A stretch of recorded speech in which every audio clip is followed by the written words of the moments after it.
Tahukah kamu bahwa Pancasila yang kita kenal hari ini ternyata tidak lahir dalam satu malam? Bahkan sila pertama yang sekarang berbunyi ketuhanan yang Maha Esa pernah memiliki rumusan yang berbeda. Bayangkan jika saat itu para pendiri bangsa gagal mencapai kesepakatan. Bayangkan jika mereka lebih mengutamakan kepentingan golongan daripada kepentingan bangsa.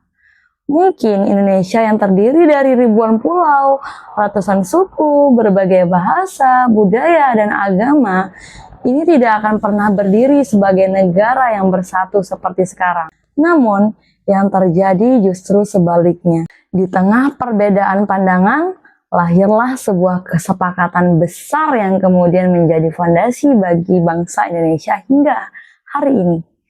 Sebuah dasar negara yang kita kenal dengan nama Pancasila. Lalu, bagaimana dengan kisah lengkapnya?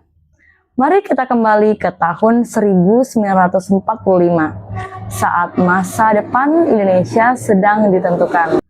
Tahun 1945 adalah tahun yang penuh ketidakpastian. Saat itu, Indonesia masih berada di bawah kependudukan Jepang. Namun, di sisi lain, Jepang mulai mengalami kekalahan dalam Perang Dunia II. Pasukan sekutu terus mendesak Jepang di berbagai wilayah. Menyadari posisinya yang semakin lemah, Jepang berusaha mendapatkan dukungan dari rakyat Indonesia dengan menjanjikan kemerdekaan. Tetapi, kemerdekaan saja tidak cukup.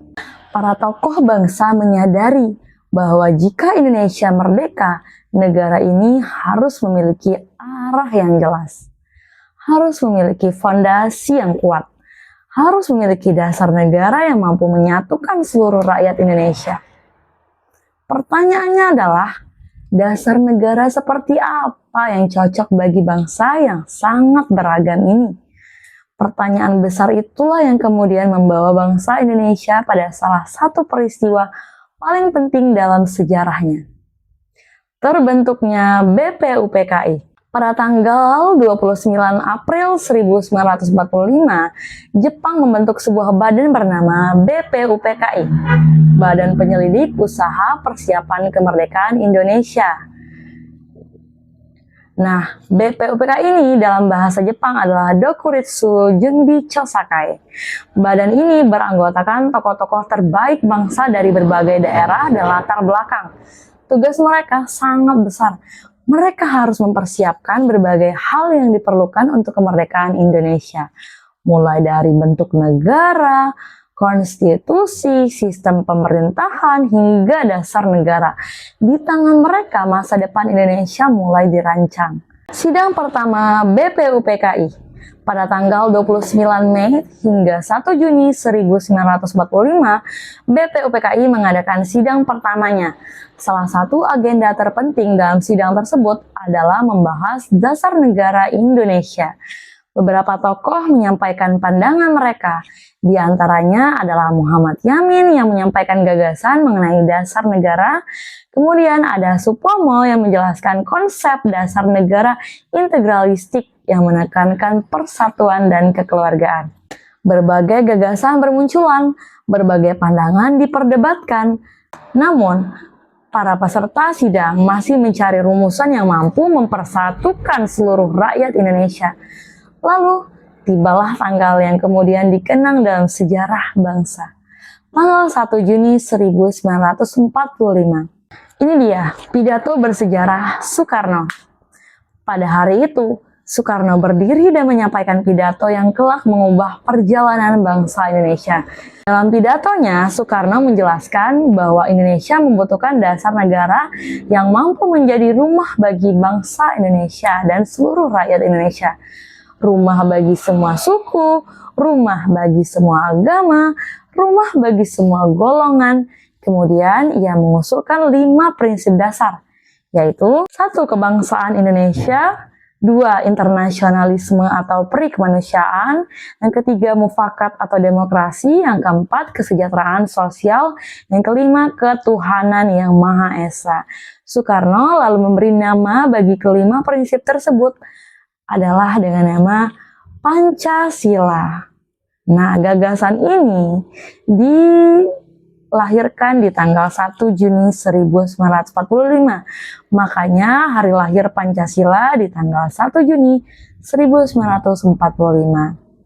Kata panca berarti 5, sedangkan sila berarti dasar atau prinsip. Untuk pertama kalinya dalam sejarah, istilah Pancasila diperkenalkan kepada bangsa Indonesia.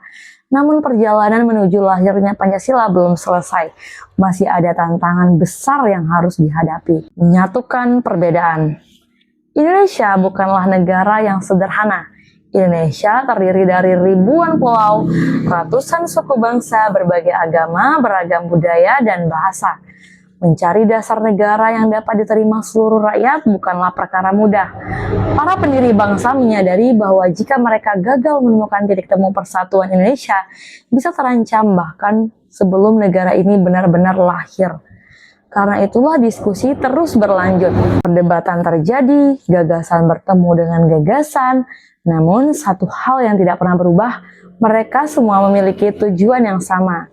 Indonesia merdeka dan bersatu. Lahirnya Piagam Jakarta. Untuk menyempurnakan rumusan dasar negara, dibentuklah sebuah panitia kecil yang dinamakan Panitia 9. Di dalamnya terdapat tokoh-tokoh penting seperti Soekarno dan Muhammad Hatta. Setelah melalui berbagai pembahasan, pada tanggal 22 Juni 1945, lahirlah sebuah naskah yang dikenal sebagai Piagam Jakarta. Naskah ini menjadi langkah penting dalam perjalanan lahirnya dasar negara Indonesia. Namun ternyata masih ada satu persoalan besar, perubahan sila pertama demi persatuan Indonesia. Dalam Piagam Jakarta, sila pertama saat itu berbunyi, ketuhanan dengan kewajiban menjalankan syariat Islam bagi pemeluk-pemeluknya. Rumusan tersebut merupakan hasil kesepakatan Panitia 9. Namun setelah proklamasi kemerdekaan Indonesia pada tanggal 17 Agustus 1945, muncul masukan dari beberapa tokoh yang mewakili wilayah Indonesia bagian timur. Mereka menyampaikan kekhawatiran bahwa sebagian masyarakat mungkin akan merasa tidak terwakili jika rumusan tersebut tetap dikemukakan. Saat itu, Indonesia baru saja lahir. Usianya bahkan belum genap 1 hari. Persatuan menjadi kebutuhan yang paling utama. Para pendiri bangsa kemudian menghadapi pilihan yang sangat sulit. Apakah mempertahankan rumusan yang sudah ada atau mencari jalan tengah demi menjaga persatuan nasional? Di sini kebesaran jiwa para pendiri bangsa terlihat. Mereka tidak memikirkan kepentingan kelompok, mereka memikirkan Indonesia. Melalui musyawarah dan semangat persaudaraan, akhirnya disepakati perubahan rumusan sila pertama menjadi ketuhanan yang Maha Esa. Rumusan tersebut kemudian diterima oleh seluruh pihak dan menjadi sila pertama, Pancasila yang kita kenal hingga sekarang. Keputusan itu bukan kemenangan satu golongan, bukan pula kekalahan golongan lain, melainkan kemenangan Indonesia, kemenangan persatuan. Pancasila resmi menjadi dasar negara. Pada tanggal 18 Agustus 1945, sidang PPKI dilaksanakan. Nah, telah dibubarkan DPU PKI, ini yang selanjutnya didirikan PPKI, Panitia Persiapan Kemerdekaan Indonesia. Dalam sidang tersebut, Undang-Undang Dasar 1945 disahkan dan Pancasila secara resmi ditetapkan sebagai dasar negara Republik Indonesia. Hal itulah, Indonesia akhirnya memiliki fondasi yang akan menjadi pedoman bangsa sepanjang masa. 5 sila yang menjadi jiwa Indonesia.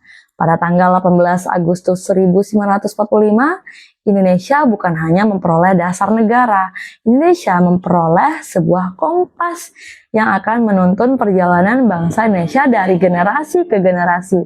Sila pertama, ketuhanan yang Maha Esa. Sila ini mengajarkan bahwa bangsa Indonesia percaya kepada Tuhan yang menghormati kebebasan setiap warga negara untuk menjalankan ibadah sesuai keyakinannya. Sila kedua, kemanusiaan yang adil dan beradab. Sila ini mengingatkan bahwa setiap manusia memiliki martabat yang sama dan harus diperlakukan secara adil dan beradab. Sila ketiga, persatuan Indonesia. Sila ini menjadi perekat bangsa yang terdiri dari ribuan pulau, ratusan suku, dan beragam budaya. Karena tanpa persatuan, kemerdekaan tidak akan mampu bertahan. Sila keempat, kerakyatan yang dipimpin oleh hikmat kebijaksanaan dalam permusyawaratan perwakilan. Sila ini mengajarkan bahwa keputusan terbaik lahir melalui musyawarah, bukan paksaan.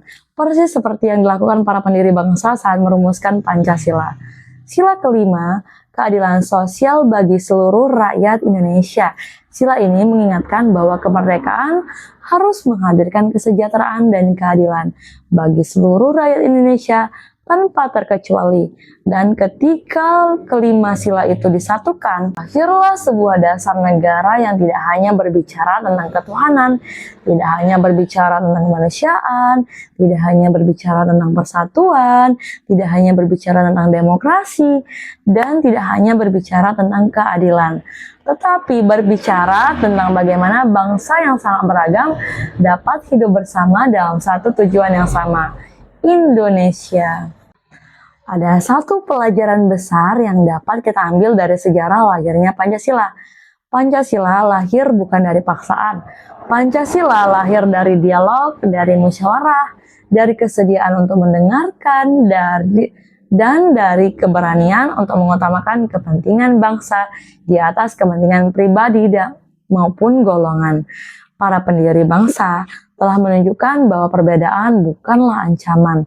Perbedaan justru dapat menjadi kekuatan ketika disatukan oleh tujuan yang sama. Pelajaran ini masih sangat relevan hingga hari ini. Ketika kita menghadapi berbagai perbedaan pendapat, perbedaan pilihan, atau perbedaan pandangan, semangat yang sama seharusnya tetap hidup. Bukan mencari siapa yang menang, tetapi mencari apa yang terbaik untuk Indonesia. Tanggal 1 Juni bukan sekedar tanggal dalam kalender. Tanggal 1 Juni adalah simbol lahirnya sebuah gagasan besar tentang persatuan. Sebuah gagasan ideologi yang lahir dari ruang sidang sederhana, namun mampu menyatukan bangsa yang begitu beragam hingga hari ini. Dari perubahan sila pertama, mengingatkan kita bahwa Indonesia berdiri bukan karena semua orang sama. Indonesia berdiri karena para pendiri bangsa Indonesia mampu menghargai perbedaan dan mengutamakan persatuan. Kini, tugas menjaga Indonesia tidak lagi berada di tangan mereka. Tugas itu berada di tangan kita semua. Pertanyaannya, jika para pendiri bangsa mampu mengesampingkan perbedaan demi Indonesia, apakah kita mampu melakukan hal yang sama?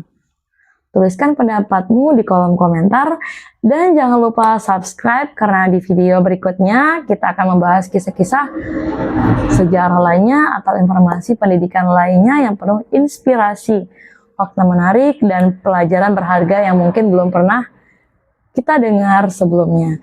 Saya pamit undur diri, jumpa lagi dengan channel Sukma Kids. Salam Pancasila.